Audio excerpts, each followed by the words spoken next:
Very good morning, children. Hope you're all doing fine. So, I hope you understood the class which we started yesterday, that is plasma membrane. So, we are trying to work out on the entry and exit of the materials from the cell. So, how we are going to see how actually it will take place, what are the processes involved in that. For that, we tried to prepare a saturated solution, and the second one experiment we have done is we kept three beakers and we used the different concentration levels and all. So that is all we have learned, and today we are going to see one more experiment which is very important to you. It's a lab activity. So when you start your formatives and all, you need to write this lab activity in your record. So to do this experiment, what we require is two beakers. Okay, two beakers which are filled with the at least 100 ml of water, and what you require is raisins, which is also called as kishmish. We also call them as the dry grapes. Okay, so and this experiment is very easy and easy to understand also. So what we will do is, in the 100 ml of water, where we have taken the 100 ml of water here in this beaker, and what we will do is here we'll put some dry resins. We'll put some dry resins, one or two. We'll put some dry resins. So here we have taken two beakers. And in this beaker we have filled the beaker with the 100 ml of water, and also we have taken some dry grapes, which are also called as raisins and also called as kishmish. So now in the other beaker also we have taken some water, but we'll not touch it now. So let's stick ourselves to this particular first beaker. Okay, so we have taken the 100 ml of water in that, and then what we'll do is we'll put some dry resins. I repeat it, dry resins, okay, or dry kishmish into the beaker. So now you keep it aside and start observing it. After some time, if you observe carefully, do you see any kind of change which happened in the resins? Observe. Will you be able to observe any kind of change in the resins? Yes, they become a bit bulge. They become swollen. What might have happened here? Okay, we'll see it later. And then again we'll take the another beaker, and here in this beaker we'll keep on adding the sugar solution until it becomes a saturated solution. Okay, 100% saturated. So when you'll be able to say that the water has reached a saturation point, when there is still some sugar left over which will not be able to dissolve, isn't it? So then you can say that the water has reached the saturation level, and now the water which is here is no more water, it's a sugar solution. Now what we'll do is that again you'll take the same swollen raisins or the dry grapes and you'll put it in the beaker. Okay, what you'll observe here, so within no time, after if you observe it for some time, they will come back to its original shape. That is in the form of a dry resin. So what might have happened here? Now, if you take these resins, they are present in the soil. If they are getting bulged, that means they allowed something to come inside. Isn't it? Something has entered inside. That is, the water which is present in the beaker has entered into the resins and it made the resins swell. Okay, it made the resins swell. But whereas here we have kept the swollen resin in the sugar solution. It is not water, it is the sugar solution, which is a saturated sugar solution. So what we have done is we have kept the resin over here, and after some time when you observe that the water which was present in the resin left into the sugar solution and has come back to its original shape. So what is the process which is happening here? Why it is happening here? See here, you can see there is an entry of the water into the resin, and here you can see the exit of water from the resin. So what is the process which is taking place? That is what we are going to learn. That is what we are going to study now. So we'll keep it aside. We'll come back to this later and we'll do one more experiment so that you can understand it very clearly. Is it clear? Okay. So to understand the process more better, we'll do one more experiment. Okay, by this we'll come to the end why we are talking about this process and what is the process actually taking place over here. Okay, so now here to make work out on this experiment, to make this activity, it's a lab activity actually. So what we have done is we have taken a dish. Okay, we've taken a rectangular beaker like this where we can put some water in that, and then what I have taken here is the potato. It is a raw potato. What I've taken is the raw potato, and what I've done here is I have scooped the inside part so that I can get some space like this. I've removed the part which is inside, so it exactly looks like a cup now. When you look that, it's like a teacup where you put some tea into that, isn't it? So it looks like a cup shaped. Okay, and in the base also we have to make it in a way that it can easily sit on the beaker. Okay, it's in the beaker, so it will not move or it will not tilt or it will not fall down. So this is how you have to put the things. And also you can use a knife here, but be very careful when you use the knife, so because it may hurt you, so and also it may bleed, so that's why you should be extra careful while using the knife. Okay, and now what we have done is we have taken this, and also now what we do is we'll fill this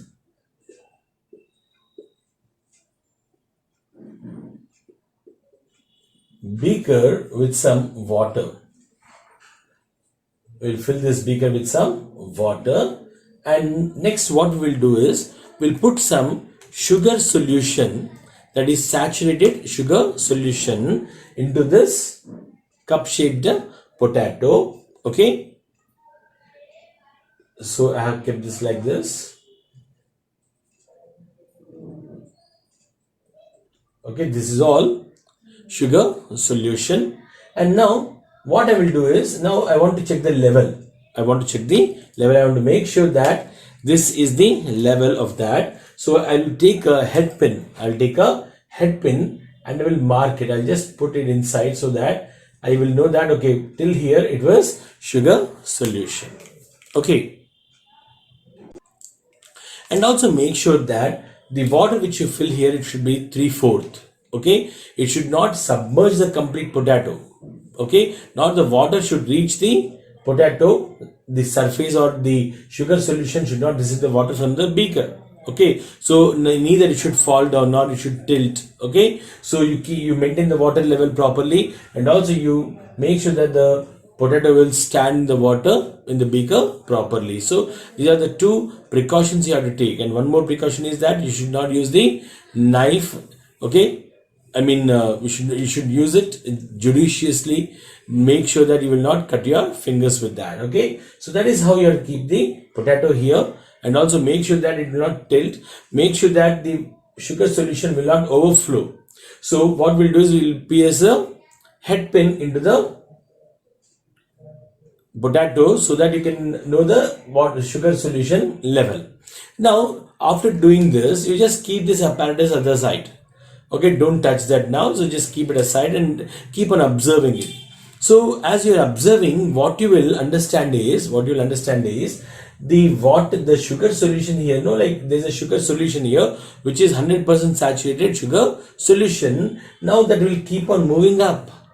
There will be an increase in the sugar solution. Okay, so the level of the sugar solution will increase like this. Now why it is increasing? So it is increasing because it's very clear that the water from the beaker is entering into the potato.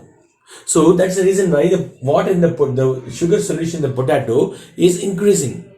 So now why this is all taking place? So now we'll come to the actual point here. Now if you take a cell, the cell has an outer membrane which is called as the cell membrane. It is called as the cell membrane. This cell membrane, okay, now now this potato is actually acting as a cell membrane.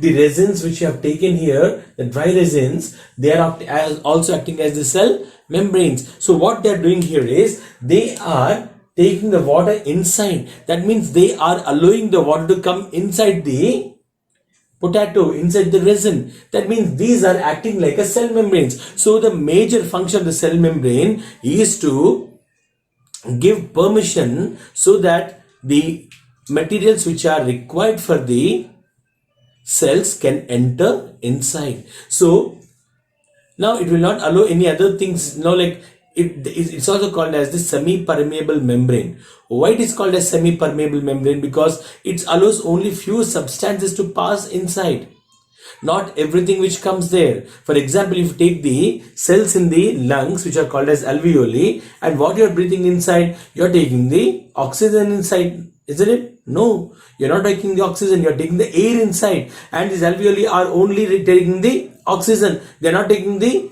other gases and all. Why? Because these cells are not allowing any other things to come inside except oxygen, and they are giving out the carbon dioxide, isn't it? So everything here is it depends upon the plasma membrane or the cell membrane. So whatever it want to allow, they will allow inside, and whatever it want to eliminate, they will eliminate them outside. That is how the cell membrane will work here. In the same way here, the potato is also acting as a cell membrane. So it is allowing the water to come inside, but it's not allowing the sugar solution to go outside. In the first experiment also we have seen that the resins are receiving the water, isn't it? The resins are receiving the water from the beaker. The water is entering into the resin, but the resin is not giving out any sugary substance outside. So here the water is moving towards the sugar solution. Okay, so now this process is actually called as the osmosis, which is a very, very important topic, which is called as the osmosis. Osmosis, here you can define it in this way. Osmosis is a process in which the molecules will move from the lower concentration. So here the sugar solution is in a high concentration. Okay, that is why we have read the concentrations. In one beaker we have taken the half spoon, second beaker we have taken the 1 spoon, third beaker we have taken the 1.5 spoon. So there is a difference in the concentration levels, isn't it? So here this water has a very low concentration when you compare with the sugar solution which is in the potato. Potato has a high concentration, but whereas here it has very, very low concentration. So now here the molecules from the low concentration will start moving towards the